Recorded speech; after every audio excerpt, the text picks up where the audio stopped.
আসসালামু আলাইকুম প্রিয় দর্শক, চলে এলাম আপনাদের মাঝে আর একটা ভিডিও নিয়ে। আমি এখন দাঁড়িয়েছি আফ্রিকার অ্যামাজন জঙ্গলের মধ্যখানে। এখানে আমি আফ্রিকার জঙ্গলের মধ্যখানে দাঁড়িয়েছি।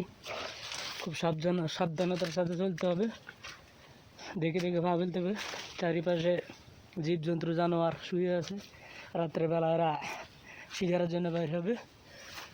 এই যে দেখেন ঘন জঙ্গল চারিদিকে, অত্যন্ত ভয় লাগে। ভয়ে ভয়ে আস্তে আস্তে আগাইতে হবে। খিদেও লাগে গেছে, অনেকক্ষণ দৌড়াদৌড়ি করে জঙ্গলের ভিতরে পথ খুঁজে পাইতেছি না। খিদেও লাগে গেছে, দেখি কিছু খাওয়ার জন্য পাওয়া যায় কি না। তো মোটামুটি এটা পথ পাওয়া গেছে। বাইরে হওয়ার রাস্তা আছে, আছে আছে আছে। এই তো চলে আসলাম অ্যামাজন জঙ্গল থেকে। মোটামুটি একটা সুন্দর একটা পথে মনে হয় যেন এখানে কোনো কিছু খাওয়া দাওয়া খাদ্য মিলবে। পাই গেছি যেটা কমলা পাই গেলাম। মনে হয় যেন এখানে মানুষের বসবাস আছে। আমি ভুল ভাবছিলাম, আমি মনে করছি অ্যামাজন জঙ্গলের ভিতরে, আসলে না, এখানে আশেপাশে মানুষের বসবাস আছে।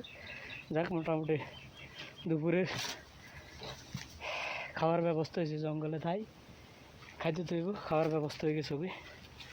যাক, কটা আঙ্গুর, দুটা আম, এটা কমলা লেবু চলবো।